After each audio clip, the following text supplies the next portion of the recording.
بسم الله الرحمن الرحيم.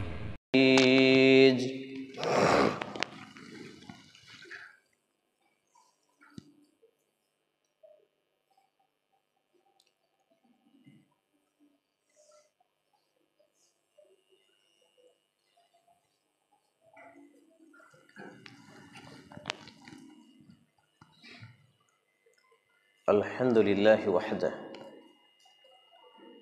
والصلاة والسلام على من لا نبي بعد أبد. قال الله تعالى: أعوذ بالله السميع العليم من الشيطان الرجيم إذ قال له ربه أسلم قال أسلمت لرب العالمين. وقال الله تعالى: إن الدين عند الله الإسلام.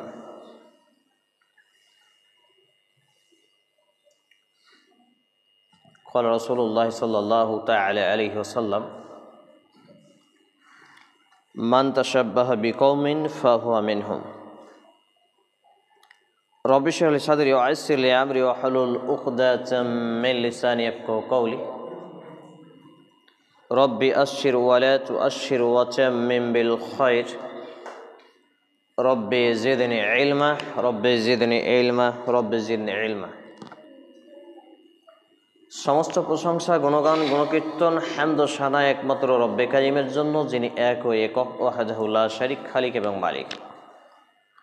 যেই আল্লাহ রাব্বুল আলামিনের প্রশংসার ধারা শেষ করা অসম্ভব, সেই আল্লাহ রাব্বুল আলামিনের প্রশংসা করত আমরা আন্তরিকতার সাথে ছোট্ট একটি ভাষায় একযোগে উচ্চস্বরে পাঠ করে আসুন বলে ফেলি আলহামদুলিল্লাহ। অতঃপর অসংখ্য দরুদ ও সালাম শান্তির ধারা বিবর্ষিত হোক আখির নবীন নবী রাহমাতুল লিল আলামিন মা আমিনার লাল মুরুর দুলাল আখির নবীন খাতামুন নবীন রাহমাতুল লিল আলামিন মুহাম্মাদুর রাসূলুল্লাহ সাল্লাল্লাহু আলাইহি ওয়াসাল্লামের প্রতি আমরা বলি আল্লাহুম্মা সাল্লি আলাইহি আল্লাহুম্মা বারিক তাসলিম সাল্লাল্লাহু তাআলা আলাইহি ওয়াসাল্লাম। আনা তালিবুল ইলম, আমি একজন ইসলামের নগণ্য অযোগ্য ছাত্র হিসাবে আজকে অবস্থান করছি 27শে ডিসেম্বর 2024 ইংরেজি সন এবং 25শে জুমাদুস সানি 1446 হিজরি 12ই পৌষ 1431 সন বঙ্গাব্দ। আজকের জুমার খুতবায়ের সংক্ষিপ্ত টাইমে আলোচনার বিষয় বিজাতীয় অপসংস্কার সংস্কৃতির দাবানলে মুসলিম জাতি। যদিও ভিন্ন বিষয়েই খুতবা রাখার ইচ্ছা ছিল, ভুলেই গিয়েছিলাম যে এটা ডিসেম্বর মাস চলছে, আর কদিন পর মুসলমানের বাচ্চারা, তথাকথিত নামধারী মুসলমানের বাচ্চারা 31st নাইট 1 জানুয়ারি উৎসব করবে, উদযাপন করবে। হঠাৎ করে এটি মাথায় নাড়া দিল, আর সময় কেন্দ্রিক, সময়কে সামনে রেখে বক্তব্য প্রদান মুহাম্মদুর রাসূলুল্লাহ সাল্লাল্লাহু আলাইহি ওয়াসাল্লাম আদেশ করেছেন। সেই সূত্রে ব্যাপারটি একটু গভীরভাবে পর্যালোচনা না করতে পারলেও কিছু স্টাডি করে এসেছি, সেই তথ্যগুলোই আপনাদের সামনে তুলে ধরবো ইনশাআল্লাহ আজিজ। ওয়ামা তৌফিকি ইল্লা বিল্লাহ আলাইহি তাওয়াক্কালতু আলাইহি উনীব। বিজাতীয় অপসংস্কার সংস্কৃতির দাবানলে মুসলিম জাতি, কোনটা বলবো আর কোনটা ছাড়ব? দুঃখমাখা বেদনাময় এই মুহূর্ত, এই পরিবেশ পরিস্থিতিতে আজকের বর্তমান সময়ের নামধারী মুসলিমরা তাদের চলন বলন, উঠা হাঁটা, খাওয়া পড়া, আদান প্রদান, কৃষ্টি, কালচার, ব্যক্তিগত জীবন, পারিবারিক জীবন, সামাজিক জীবন, রাজনৈতিক জীবন, অর্থনৈতিক জীবনে এভরিথিং, প্রত্যেকটা মোমেন্টে মোমেন্টে তারা বিজাতীয় অপসংস্কার এবং সংস্কৃতির দাবানলে হাবুডুবু খাচ্ছে বা দাউ দাউ করে জ্বলছে। যে বিষয়গুলো যতই মনে হচ্ছে আলোচনা করছি ততই মনে হচ্ছে কমতি থাকছে।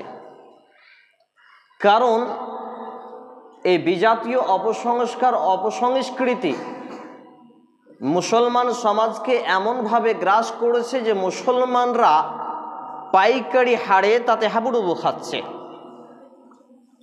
অত্যন্ত লজ্জাকর এবং ভয়াবহ একটি বিষয় যে বিজাতীয় অপসংস্কার এবং অপসংস্কৃতি আলোচনা বিস্তারিত করার আগে আপনাদের প্রতি কয়েকটি জিনিসের মনোযোগ নিক্ষেপ করতে চাই। তার এক নম্বর বিষয় হচ্ছে, আলোচনা চলাকালীন, খুতবা চলাকালীন আপনার পাশে যদি একটা বাচ্চা ছেলে দুষ্টামি করে, বদমাশি করে, তবুও তাকে চুপ করো এই শব্দটি বলবেন না। যদি বলেন আপনার জুমার দিনের নেকি থেকে আপনি বঞ্চিত। এবং কথার পরিপ্রেক্ষিতে সুবহানাল্লাহ, আলহামদুলিল্লাহ, আল্লাহু আকবার, আর যখন নবী করিম সাল্লাল্লাহু আলাইহি ওয়াসাল্লামের নাম আসবে বা আমি বলবো বা খতিব বলবেন, সেই সময় উচ্চ স্বরে পুরুষদের ফিতরাত হলো সাল্লাল্লাহু আলাইহি ওয়াসাল্লাম পাঠ করা। আর হেলান ছেড়ে বসা, হাঁটু গেড়ে না বসা, যদি একান্তই অসুস্থতা থাকে ব্যাপারটি ভিন্ন। এবারে চলে আসি আমি আমার মূল আলোচনার দিকে। আমি আপনাদের সামনে দ্বিতীয় খুতবার পরে প্রথমে যে আয়াতে কারিমাটি পাঠ করেছি, খুবই প্রসিদ্ধ সূরা এবং প্রসিদ্ধ আয়াত এটি সূরা আল বাকারার 2 নম্বর সূরা, প্রথমতম পারা, পৃষ্ঠা নম্বর 20, আয়াত নম্বর 131। আল্লাহ রাব্বুল ইজ্জাত এখানে বলছেন যে স্মরণ করো, ইজ ক্বালা লাহু রাব্বুহু আসলিম, যখন বিশ্বজাহানের পালনকর্তা স্রষ্টা ইলাহি নবী ইব্রাহিম আলাইহিস সালামকে বললেন আসলিম, অর্থাৎ তুমি আত্মসমর্পণ করো। তিনি বললেন ক্বালা আসলামতু লিরাব্বিল আলামিন, সুবহানাল্লাহ। অর্থাৎ তাকে বলা হলো যে তুমি মুসলিম হও, আত্মসমর্পণকারী হও। তিনি নবী মুহাম্মদুর রাসূলুল্লাহ সাল্লাল্লাহু আলাইহি ওয়াসাল্লামের পূর্ববর্তী নবী ইব্রাহিম আলাইহিস সালাম তিনি কি বললেন? ক্বালা আসলামতু লিরাব্বিল আলামিন, আমি বিশ্বজাহানের প্রতিপালকের অনুগত বান্দা হয়ে গেলাম, সুবহানাল্লাহ। ব্যাপারটি যে বিজাতীয় অপসংস্কার এবং সংস্কৃতি, এটাকে বুঝতে হলে একটা থিওরি বুঝতে হবে। মনে করুন এটা একটা মসজিদ, মসজিদের একটা সীমানা আছে, চারিদিকে দেয়াল বা প্রাচীর দিয়ে সীমানা রাখা হয়েছে। অনুরূপ ইসলাম হচ্ছে একটি সীমা রেখা, যার সীমানা রয়েছে। আমি যদি এক্ষুনি সামনের দিক দিয়ে যাই, তাহলে দরজাটা পের হলেই মসজিদ ক্রস করে ফেললাম, মানে মসজিদ থেকে বেরিয়ে গেলাম। একই রকম ভাবে শরিয়া ভিত্তিক নির্দেশিত পথ ও পদ্ধতি ছেড়ে পবিত্র কোরআন কিতাবুল্লাহ, আল্লাহর কিতাব ও সুন্নাতে রাসূল সাল্লাল্লাহু আলাইহি সাল্লামের সুন্নাহ বা সহিহ হাদিস ছাড়া আমি আর আপনি যখন মার্জি মতো, খায়েশ মতো, নফসের গোলামি করে, ব্যক্তি পূজারী হয়ে, রাজনৈতিক দলের চামচামি করে, কিংবা কোনো ব্যক্তির গোলাম হয়ে, টাকার গোলাম হয়ে, ইউটিউবের গোলাম হয়ে, ফেসবুকের গোলাম হয়ে বা নারীর গোলাম হয়ে যদি আমি জীবনযাপন করি, তাহলে আমি ইসলামকে কি করলাম? ছুঁড়ে ফেললাম, এখান থেকে বেরিয়ে পড়লাম। এজন্য আল্লাহ রাব্বুল আলামিন সূরা আল বাকারা 2 নম্বর সূরার 208 নম্বর আয়াতে বলছেন, ইয়া আইয়ুহাল্লাযীনা আমানু দুখুলু ফিস সিলমি কাফাতান ওয়া লা তাত্তাবিউ খুতুওয়াতিশ শাইতান, যে তোমরা, হে ঈমানওয়ালারা, তোমরা ইসলামের মধ্যে পরিপূর্ণভাবে দাখিল হও, প্রবেশ করো। ওয়া লা তাত্তাবিউ খুতুওয়াতিশ শাইতান, আর তোমরা শয়তানের পদঙ্ক, শয়তানের পিছুটানে, শয়তানের অনুসরণ করো না। এখান থেকে কি বোঝা যায়? ইসলামের মধ্যে পরিপূর্ণ দাখিল। এখন আমরা মসজিদে আছি, মানে মসজিদের মধ্যে পূর্ণরূপে ঢুকে আছি, কিন্তু যদি মসজিদের জানালা দিয়ে হাতটা বের করে দেন তাহলে মসজিদের বাইরে আপনার হাত রয়েছে, পাটা বের করে দেন আপনার পা বেরিয়ে রয়েছে। কিন্তু এখন সশরীরে পুরো বডিতে আমি আর আপনি মসজিদের ভিতরে ঢুকেছি। আর একটু উদাহরণ দিলে বুঝতে পারবেন যে আমরা যখন রাতে ঘুমাই মশার কামড় থেকে বাঁচার জন্য মশারিকে খুব সুন্দরভাবে খাটাই না, যাতে করে মশারি থেকে একটা আঙ্গুল, একটা হাত, একটা পা বা দেহের কোনো অঙ্গ প্রত্যঙ্গ বাইরে না থাকে আর মশাতে কামড় না দেয়। তাহলে আল্লাহ রাব্বুল আলামিন এখানে সেই রূপই বোঝাতে চেয়েছেন যে তোমরা ইসলামের মধ্যে পরিপূর্ণভাবে দাখিল করো, প্রবেশ করো, ঢুকে যাও। যদি না ঢুকতে পারো পরিপূর্ণ, তাহলে তোমরা শয়তানের অনুসারী হয়ে যাবে। বলি নাউযুবিল্লাহি মিন যালিক। তো আজকের মুসলমানরা, তথাকথিত নামধারী মুসলমান সমাজ, ইসলামের মধ্যে পরিপূর্ণ দাখিল প্রবেশ না করতে পারায়, ইসলামের মধ্যে পরিপূর্ণভাবে ঢুকতে না পারায় তারা আজকে বিজাতীয় অপসংস্কার এবং সংস্কৃতির মধ্যে দাবানলে দাউ দাউ করে চলছে। অথচ তাদের কোনো এ বিষয়ে চিন্তা, টেন্ডেন্সি, ভূমিকা কোনো কিছুই নেই। মনে করে যে এটি ভালো কাজ। দুর্ভাগ্যজনক ক্রমে মুসলিম শুধু আমার এবং আপনার voter card, ration card, digital card, খাদ্য সুরক্ষা কার্ড থেকে A to Z যতগুলো ডকুমেন্টস রয়েছে এর মধ্যেই আমরা সীমাবদ্ধ রেখেছি যে আমরা মুসলিম। কিন্তু একজন মুসলিম ব্যক্তির শাব্দিক, আবিধানিক, পারিভাষিক অর্থে যে কি করলে মুসলিম থাকে, এই জ্ঞান, এই ইলমিয়াত, এই চিন্তা চেতনা আমাদের শতকরা ৯,৯৯৮ জনের নেই, মাত্র 2 জন পাবেন। তাই তো আমরা দেখতে পাই ইসলামিক নামকরণে স্কুল খোলা হয়েছে প্রত্যেক পাড়ায় 2টা, 4টা, 5টা। আর ইসলামিক নামকরণে স্কুলগুলো পরিচালনা করে এখানকার হেডমাস্টার দাড়িকে চেঁচে, কেউ কেউ বুটের শাককাটা করে রাখে অর্ধেকটা, আবার কেউ মার্বেল টাইলসের মতো চিকচিকে করে রাখে। আর ট্যাগ লাগিয়েছে ইসলামিক স্কুল, ইসলামিক অমুক স্কুল, ইসলামিক তমুক স্কুল। প্যান্টটা রয়েছে টাকনোর নিচে। 5 ওয়াক্ত সালাতটাকে আদায় করতে হয় এটা জানে না। শুকুর আলী সপ্তাহে 1 দিন আসে, মুরগার মতো ঠোকর মারে আর বেরিয়ে চলে যায়। ইমাম সাহেব খুতবায় 5 মিনিট ওভারটেক করলে মুখ দিয়ে চুলকায়, যত রকমের আবর্জনামূলক কথাবার্তা বেরোয়। এরাই আবার ইসলামিক নামকরণে স্কুল চালায়। অধিকাংশই, আংশিক কিছু ভালো আছে, সবাই খারাপ নয়। আর এই স্কুল থেকে এই 31st নাইট 1 জানুয়ারি উদযাপন করা হয়। 30শে ডিসেম্বর গিয়ে রাত্রি 11টা 59 মিনিট, সরি 11টা 59 মিনিট 59 সেকেন্ডে সেইখানে তখন তারা 31st নাইটকে উদযাপন করে, হ্যাপি নিউ ইয়ার করে। কিন্তু তার যে হ্যাপি, খুশির নতুন বছর না হয়ে পাপি নিউ ইয়ার হয়ে যায়, পাপের নতুন বছর হয়ে যায়, এই টেন্ডেন্সি তার মাথায় জাগ্রত হয় না বলে মূলত তার এখানে কমন সেন্স বলে কিছু নেই, হয়তোবা স্ক্রু ঢিলা আছে। অর্থাৎ একজন মুসলমানের বাচ্চা কখনো হ্যাপি নিউ ইয়ার উইশ করতে পারে না, হ্যাপি নিউ ইয়ার বলে সে সম্বোধন করতে পারে না। একজন মুসলমানের বাচ্চা কখনো সে 31st নাইট উপলক্ষে পিকনিক করতে পারে না, ট্যুরে যেতে পারে না, ঘুরতে যেতে পারে না। অথচ এইসব স্কুলগুলো থেকে এই ম্যাডাম নামের মাডাংগুলো আর মাস্টার নামের ডাস্টারগুলো, নারী পুরুষ একত্রিত হয়ে অবৈধভাবে তারা একই বাসে, একই গাড়িতে, একই সঙ্গে তারা ঘুরতে যায়, ট্যুরে যায়, ভ্রমণে যায়। আর এদের বাপ মাও এতটাই নির্লজ্জ, বেহায়া, তাদের যুবক যুবতী ছেলে মেয়েকে নির্দ্বিধায় ছেড়ে দেয়। তারা বলে, খুব আনন্দ চিত্তে বলে যে আমার ছেলে মেয়ে অমুক স্কুলের মাস্টার, আমার মেয়ে অমুক স্কুলের শিক্ষিকা। ছি, লজ্জা হওয়া উচিত। এটা যে বিজাতীয় অপসংস্কার সংস্কৃতি, এটা যে নোংরামি, এটা যে বর্বরতা, এটা যে জাহেলিয়াত, এটা বুঝবে কে?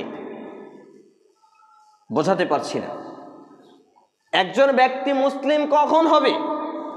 যখন তার ইসলাম সম্পর্কে বেসিক ইলম অর্জন থাকবে। এই জন্য আল্লাহ সুবহানাহু ওয়া তাআলা the first most important topic and subject হিসেবে যে আয়াতে কারিমাটা পৃথিবীর বুকে রিলিজ করে পাঠিয়েছিলেন সেটা ছিল ইকরা বিসমি রাব্বিকাল্লাযী খলাক।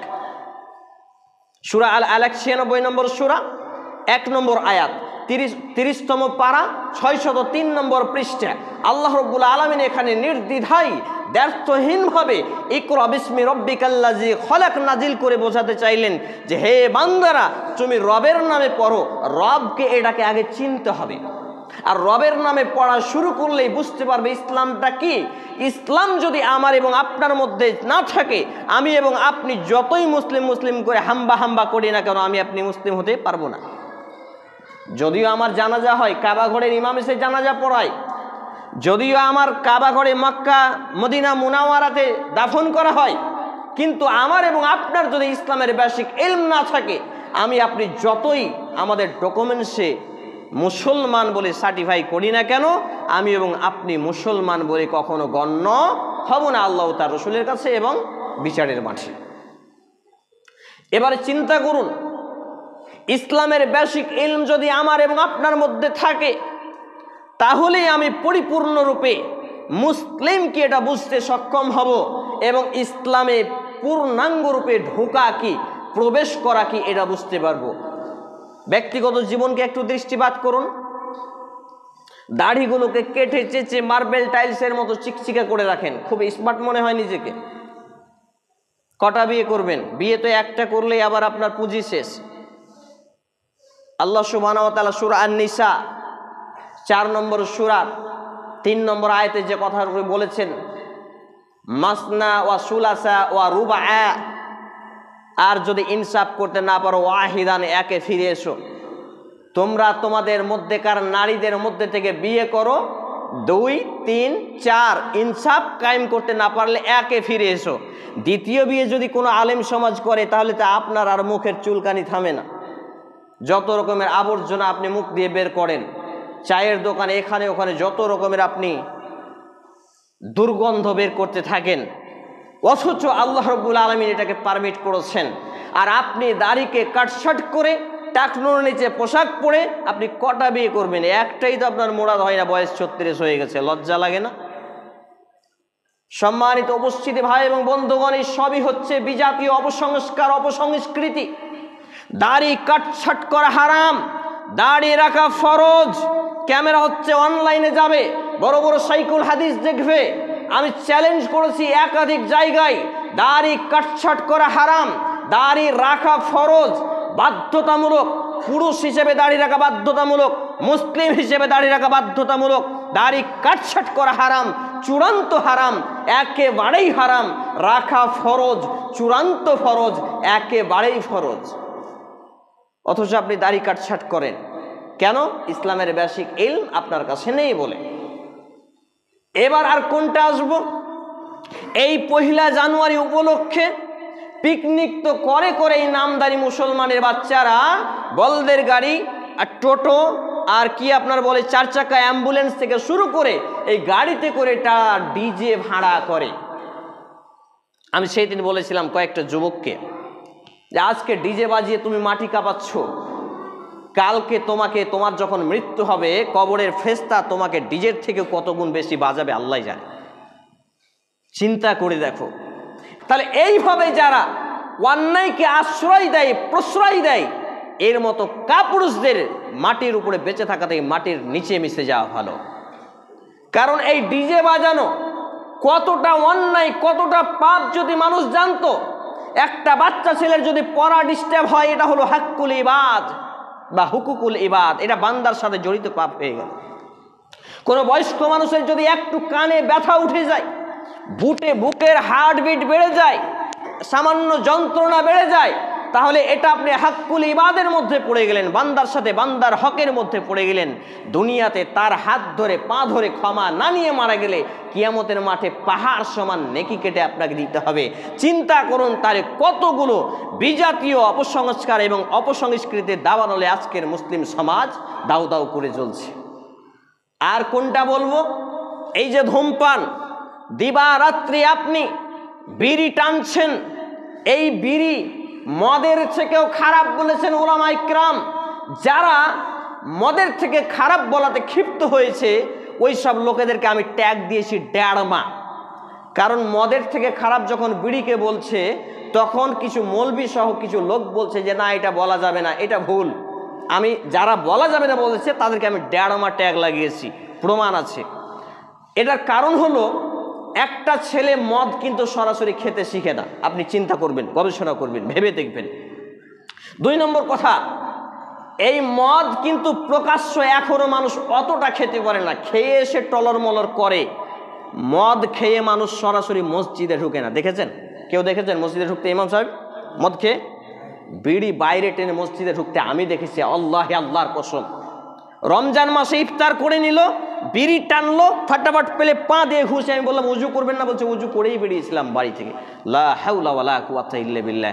তাহলে যেই পাপকে পাপ মনে করা হয় না, মদ খেলে মানুষ এখনো ঘৃণা করে যে লোকটা মদখোর, কিন্তু বিড়ি দিন রাত খায়, মুঠ্ঠাকে মুঠ্ঠা খায়, অথচ এই ব্যক্তিটাকে ঘৃণা করে না সমাজ। তাহলে এই বিড়ি শুধু আপনার নয়, মেডিকেল সায়েন্স বলছে আজকে আপনি বিড়ি খাচ্ছেন, আপনার পাশে আপনি ধোঁয়া ছাড়ছেন, আপনার ভিতরের ব্যাকটেরিয়া, খারাপ ব্যাকটেরিয়া, জীবাণুগুলো আপনার মুখ দিয়ে বের হচ্ছে, তার শ্বাসের সাথে মিশে যাচ্ছে, তার নিঃশ্বাসের সাথে মিশে যাচ্ছে।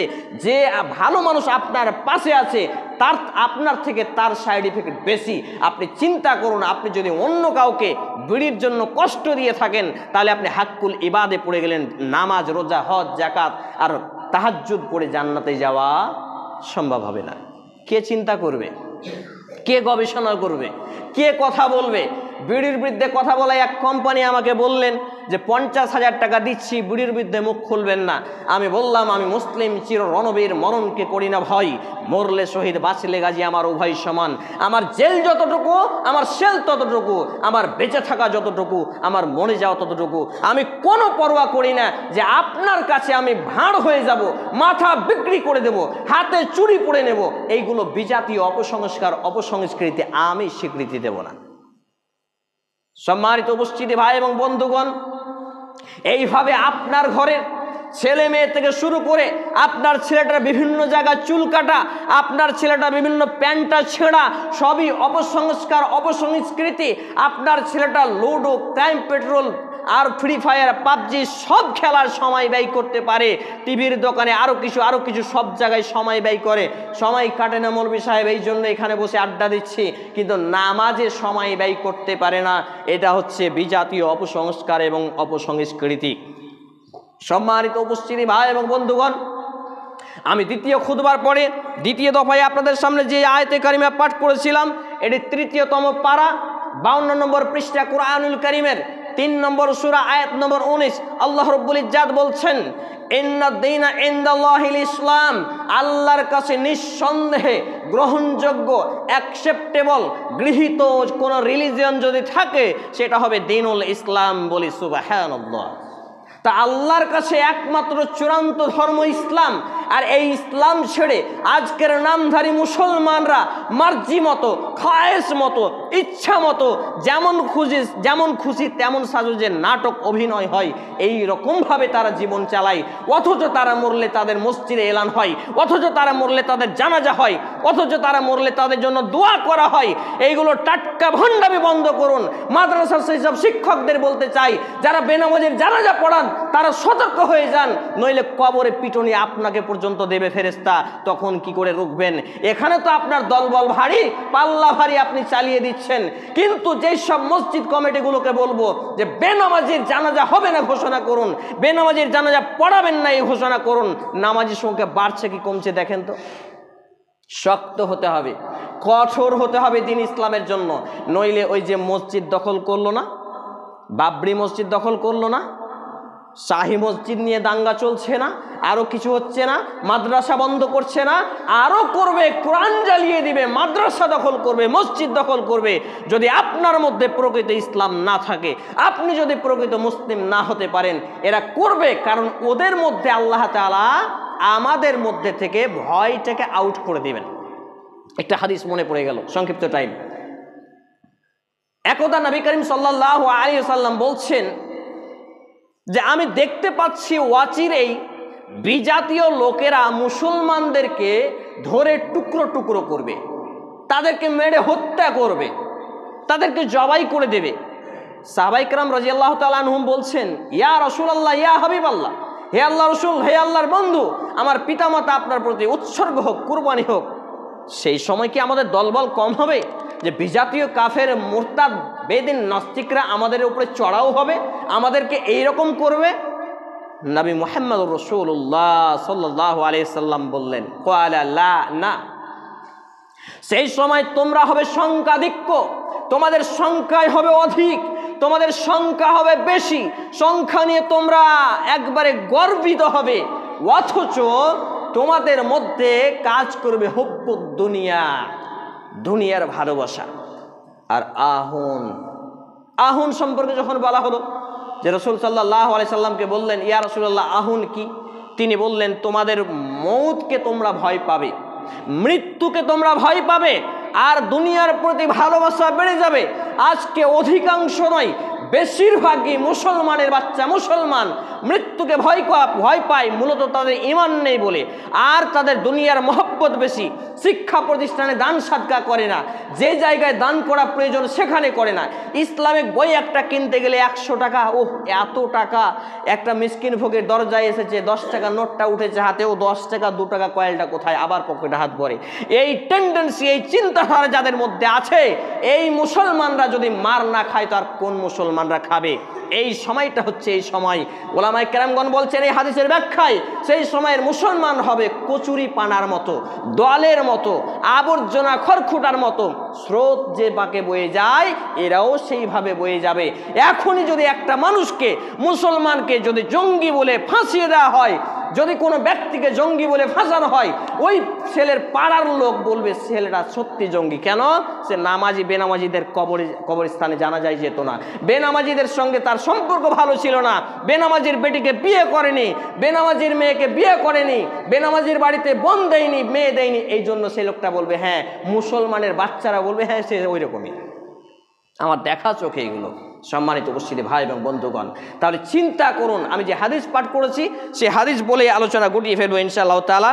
সময় ওভারটেক হচ্ছে, কিন্তু আপনারা অবশ্যই এখানে আপত্তি করতে পারবেন না। এটা এজন্যই আপত্তি করতে পারবেন না যে আধা ঘন্টায় 30 মিনিটেই খুতবা শেষ করতে হবে, এমন একটা কোরআনের আয়াত, এমন একটা হাদিস আপনি আমাকে দিবেন, আমি মাথা নত করে মেনে নেব। খুতবা সংক্ষিপ্ত করতে হবে, কিন্তু 30 মিনিটেই শেষ করতে হবে এমন বিষয় নয়, এমন বিষয় টোটালটাই নয়। 414টা মসজিদে খুতবা দিয়ে 414টা মসজিদে রিপ্লে করলাম একই কথা, কিন্তু এখন পর্যন্ত কেউ কোরআনের আয়াত হাদিস দিতে পারেনি। 2-4 মিনিট ওভারটেক হতেই পারে, গুরুত্বপূর্ণ বিষয়। যে আন ইবনে উমর রাদিয়াল্লাহু তাআলা আনহু قال قال رسول الله صلى الله عليه وسلم من تشبه بقوم فهو منهم। আব্দুল্লাহ ইবনে উমর রাদিয়াল্লাহু তাআলা তিনি বলছেন, রাসূল করিম সাল্লাল্লাহু আলাইহি ওয়াসাল্লাম বলেছেন, যেই ব্যক্তি যেই জাতির, যেই কওমের, যেই ব্যক্তির অনুসরণ করবে, মুসলমান হওয়ার পরে যেই ব্যক্তি যাদের অনুকরণ করবে, সে তাদের বলেই গণ্য হবে। হাদিসটি বর্ণিত হয়েছে সুনানে আবু দাউদ গ্রন্থের কিতাবুল লিবাস, পোশাক পরিচ্ছেদ অধ্যায় 27 নম্বর অধ্যায়ের হাদিস নাম্বার 4031 সহ বিভিন্ন হাদিস গ্রন্থে হাদিসটি রয়েছে। সহিহুল জামে সগীর গ্রন্থে রয়েছে আপনার 6025 ক্রমিক নম্বরে। এছাড়াও একাধিক হাদিস গ্রন্থে হাদিসটি রয়েছে, যেখানে নবী করিম সাল্লাল্লাহু আলাইহি ওয়াসাল্লাম দ্ব্যর্থহীনভাবে একটি জিনিস জানিয়েছেন, সেটা হচ্ছে যেই ব্যক্তি মুসলমান হওয়ার পরে অন্যদের সাদৃশ্য গ্রহণ করবে, সে তাদের দলভুক্ত হয়ে যাবে। ওলামায়ে কেরামগণের ব্যাখ্যায় বলছেন সে তার উম্মত হয়ে যাবে। বলি নাউযুবিল্লাহি মিন জালিক। অর্থাৎ আমার চেহারা যদি দাড়িকে কাটছাট করে রাসূল সাল্লাল্লাহু আলাইহি সাল্লামের আদর্শ ছাড়া তৈরি করি, মানে রাসূল সাল্লাল্লাহু আলাইহি সাল্লামের মুখে দাড়ি ছিল কি ছিল না? ছিল। সমস্ত নবী এবং রাসূলদের এটি ফিতরাত ছিল, পুরুষের ফিতরাতের বৈশিষ্ট্য। এখন আমি যদি আপনি দাড়িকে কেটে চেঁচে রাখি, তাহলে কিন্তু আমি আল্লাহ আর রসুলের বিধান থেকে সরে গেলাম, মানে অন্যদের অনুকরণ করলাম। তো কার অনুকরণ করলে এটা দেখবেন। প্যান্টটা সেই বুখারী হাদিস নাম্বার 787 ক্রমিক নম্বরে বর্ণিত হয়েছে যে টাকনুর উপরে পোশাক পরিধান করার ব্যাপারে। এখন যদি আপনি টাকনু গোড়ালির নিচে পোশাক পরিধান করেন তাহলে আপনি কাদের অনুসরণ করলেন? আপনি নিজে। এখন আপনি নামাজ ছেড়ে দিলেন। নামাজ একমাত্র মুসলমানের আছে, ইসলামের মধ্যে আছে। আপনি দিনে রাতে 5 ওয়াক্ত নামাজ পড়েন না, তাহলে আপনি কাদের অনুসারী? আপনি নিজে চিন্তা করুন। আপনি গান শুনছেন, গানকে আল্লাহ রাব্বুল আলামিন এসবকে বলেছেন লাহু আল হাদিস, সূরা আল লুকমানের আয়াত। এটি ওয়াসার ক্রিয়াকলাপ কার্যক্রম। আর এই গান সম্পর্কে হাদিস পাওয়া যায় আব্দুল্লাহ ইবনে ওমর রাদিয়াল্লাহু তাআলা আনহুকে বলছেন আল্লাহ রাসূল সাল্লাল্লাহু আলাইহি সাল্লাম, আব্দুল্লাহ ইবনে ওমর তুমি কি এখন বাদ্যযন্ত্র শুনতে পাচ্ছ? মানে 2 কানে আঙ্গুল ভরে দিয়েছে। এখন আপনি আপনার ছেলে কানে হেডফোন ভরে গান শুনছেন, আপনি কার অনুসারী হলেন? আপনি চিন্তা করেন। এইভাবে একটা একটা করে বিজাতীয় অপসংস্কার, অপসংস্কৃতি। আপনি 1 জানুয়ারি মানাচ্ছেন, পিকনিক করছেন, ঘুরতে যাচ্ছেন, শিক্ষক শিক্ষিকা একত্রে, আপনি কার অনুসারী? আপনি চিন্তা করুন। যদি আপনি মুহাম্মদ সাল্লাল্লাহু আলাইহি সাল্লামের অনুসারী না হতে পারেন, তার উম্মত না হতে পারেন, আপনি অন্যদের উম্মত হয়ে যাবেন। অতএব আসুন আমরা পবিত্র কোরআন এবং সেই সুন্নাহর আলোকে আমাদের জীবনকে গঠন করি। আল্লাহ রাব্বুল আলামিন আগে আমাকে, তারপর উপস্থিত ভাই এবং বন্ধুগণকে এই বিষয়গুলো মেনে চলার তৌফিক নসিব করুন। আমরা বলি আল্লাহুম্মা আমিন। হে আল্লাহ তাআলা, আমরা যারা অসুস্থ আমাদের পূর্ণাঙ্গ সেফায়ে কামিলা আজিলাদিন, আমরা বলি আল্লাহুম্মা আমিন। হে আল্লাহ তাআলা, আমরা যারা এখানে উপস্থিত হয়েছি আমাদের প্রত্যেককে হেদায়েতের আলোয় আলোকিত জীবন দান করুন। আমরা বলি আল্লাহুম্মা আমিন। হে আল্লাহ তাআলা, আমরা যারা অভাবমুক্ত জীবিকা নির্বাহ করার তৌফিক দান করুন। আমাদের যারা মুসলমান হয়ে মৃত্যুবরণ করেছে আল্লাহ, বিশেষ করে আমার মা এবং নানা নানি, আপনি তাদের কবরের জীবনের শান্তির বিছানা বিছিয়ে দিন। তাদের জীবনের ভুল ত্রুটি মাফ করুন, তাদেরকে জান্নাতুল ফেরদাউস নসিব করুন। আমরা বলি আল্লাহুম্মা আমিন। এ দাবি, এ দোয়া, এ দরখাস্ত মহান আল্লাহ সুবহানাহু ওয়া তাআলার সামনে রেখে আমরা আমাদের আলোচনা এখানেই টানছি। আল্লাহুম্মা সাল্লি আলা মুহাম্মাদিন ওয়া আলা আলি মুহাম্মাদ কামা সাল্লাইতা আলা ইব্রাহিম ওয়া আলা আলি ইব্রাহিম ইন্নাকা হামিদুম মাজিদ। আল্লাহুম্মা বারিক আলা মুহাম্মাদিন ওয়া আলা আলি মুহাম্মাদ كما باركت على إبراهيم وعلى آل إبراهيم إنك حميد مجيد. سبحان ربك رب العزة عما يصفون وسلام على المرسلين وآخر دعوانا الحمد لله رب العالمين. السلام عليكم ورحمة الله.